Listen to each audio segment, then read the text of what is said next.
Raymond 係咪？係啊可以叫你 Raymond。可以。多謝你可以出席我哋加馬都慈善基金嘅專訪，希望透過你哋嘅經歷啦，同埋抗病嘅過程，有一啲心得咁，令到而家可能面對緊腦腫瘤啊或者腦科疾病嘅患者同埋家人呢，都有一啲鼓勵同埋一啲了解啦。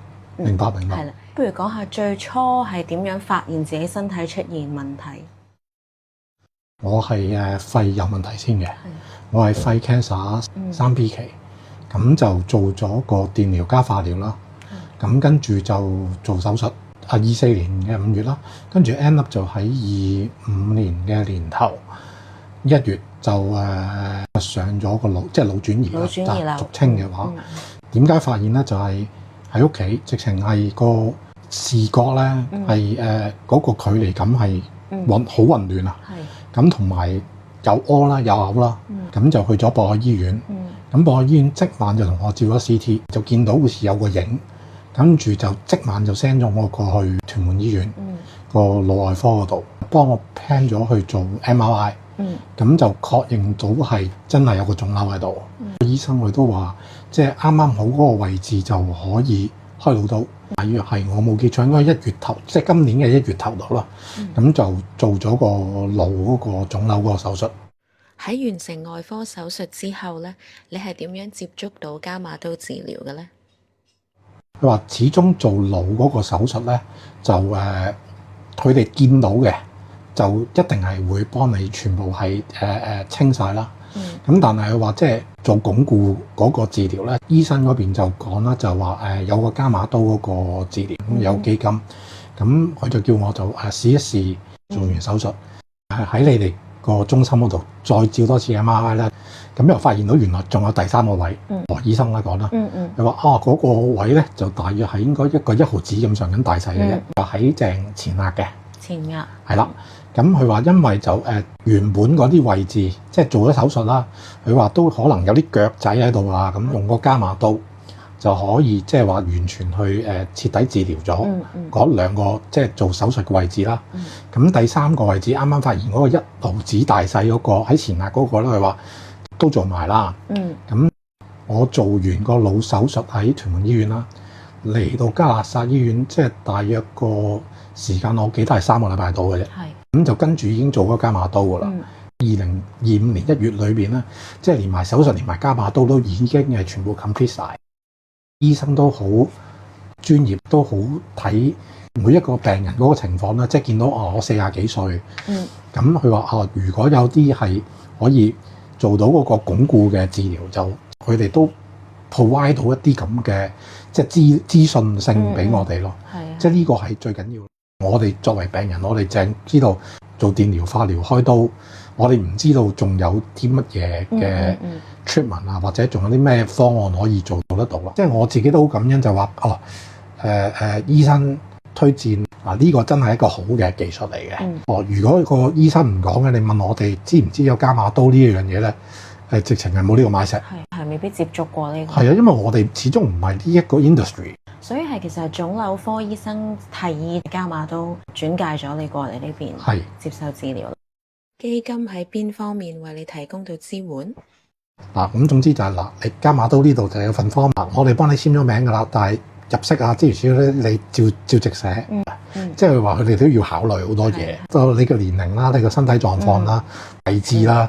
當然就睇翻啦，你個資產到底點樣啊？或者你而家個財政係點樣嘅情況啊？咁我哋都有問過我嘅。我之前有嗰個保險咯，因為做肺嗰個手術已經都用晒㗎啦。做完個電療化療，切咗左邊肺個肺葉啦。咁但係我就入咗去 ICU 嘅，嗰時就喺港岸嘅，住咗差唔多2日嘅。保險得50萬嘅危疾，喺私家醫院入咗 ICU 就唔使諗啦，50萬你基本上都捱唔到幾多日嘅啫。仲有手術費啦，叫做好彩，即係話基金會嗰邊又好快 respond 啦。我冇記錯好似係4-5日到就已經係話批咗㗎啦，係啦，係得到全數嘅資助，全額，係啦。咁即係經濟方面都好幫助到，咁幫助好大。我都係始終係公立醫院嗰邊嘅病人啦。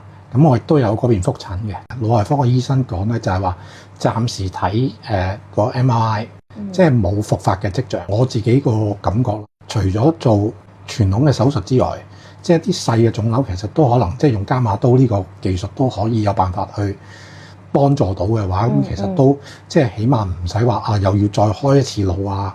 開腦手術我諗呢個都係一個大嘅手術嚟嘅。個肺做完個手術又開一刀，咁個腦又開多次刀，其實即係個人其實都唔係話咁快可以 recover 到咯。都好 appreciate 就係話今次係腦轉移又發現得到，又夾到啲醫生啦，又睇到個位置，又做到手術啦。Raymond 可唔可以同我哋分享一下你接受伽馬刀治療嘅過程呢？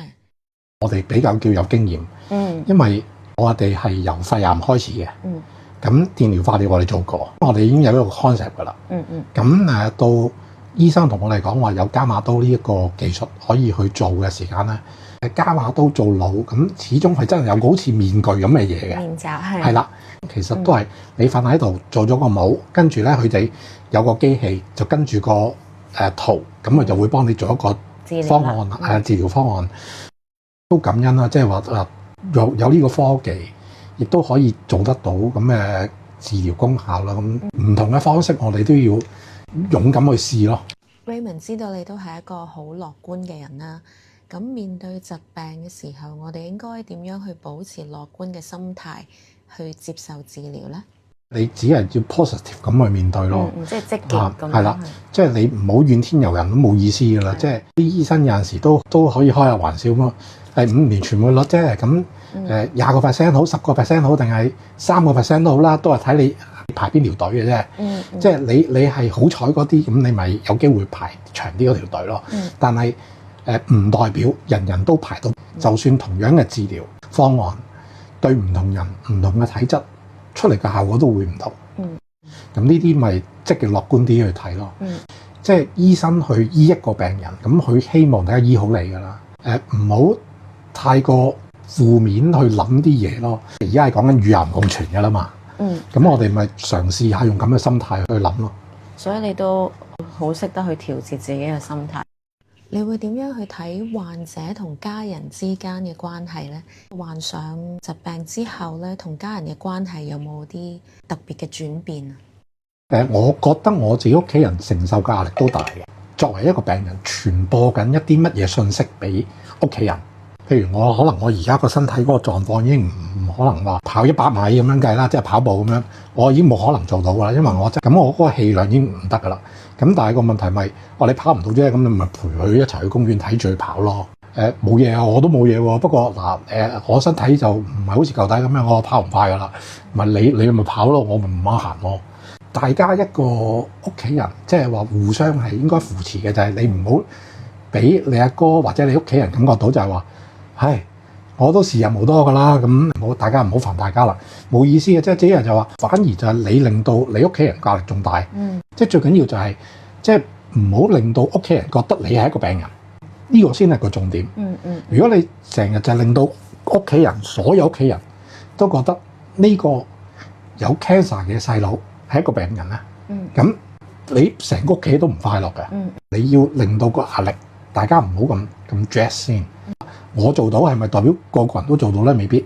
但係個問題就係話，積極面對係做咩咧？個個去醫院嘅，到底係為咗做咩？你嚟嘅目的係為咗生存嘅話，就唔應該諗咁多負面嘅嘢。喺個心底裏邊會唔會諗下？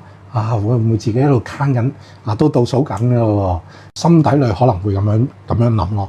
但係你話喺個口裏邊講，會唔會咁樣同屋企人講？唔會咯。我就唔會俾佢哋感覺到我有咁嘅諗法咯。睇開少少咯，因為真係咪不治之症咧？咁你科技越發達嘅時間，冇人知噶嘛。咁所以就積極樂觀啲咯。即係最緊要就係話，而家呢個 stage 仲係可以延長到個壽命，或者可以即係話令到你舒緩嘅，咁我做咗先咯。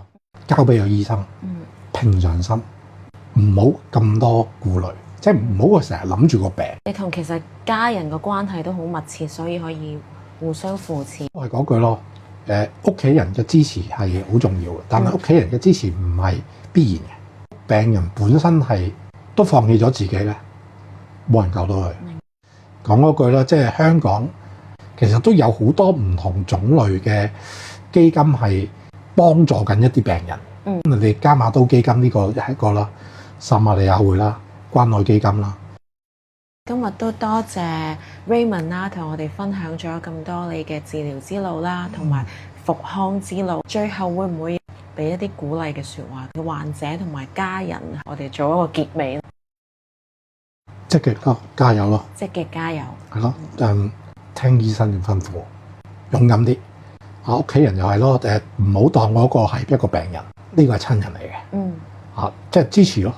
我自己睇就係每個人有每樣人嘅生活，你唔可能販賣呢個同情心。呢個就總結到保持休息，食翻啲有營養、新鮮嘅嘢，咁慢慢其他嘢咪等醫生去諗咯。家人都應該係諗呢樣嘢咯，就係話你提供一啲新鮮嘅嘢俾佢食就得㗎啦。係啦，一個人有能量去做乜嘢都做到嘅。我做完個加碼刀手術，做完個腦手術，咪一樣翹行翹走，即係唔好自己放棄自己咯。明白。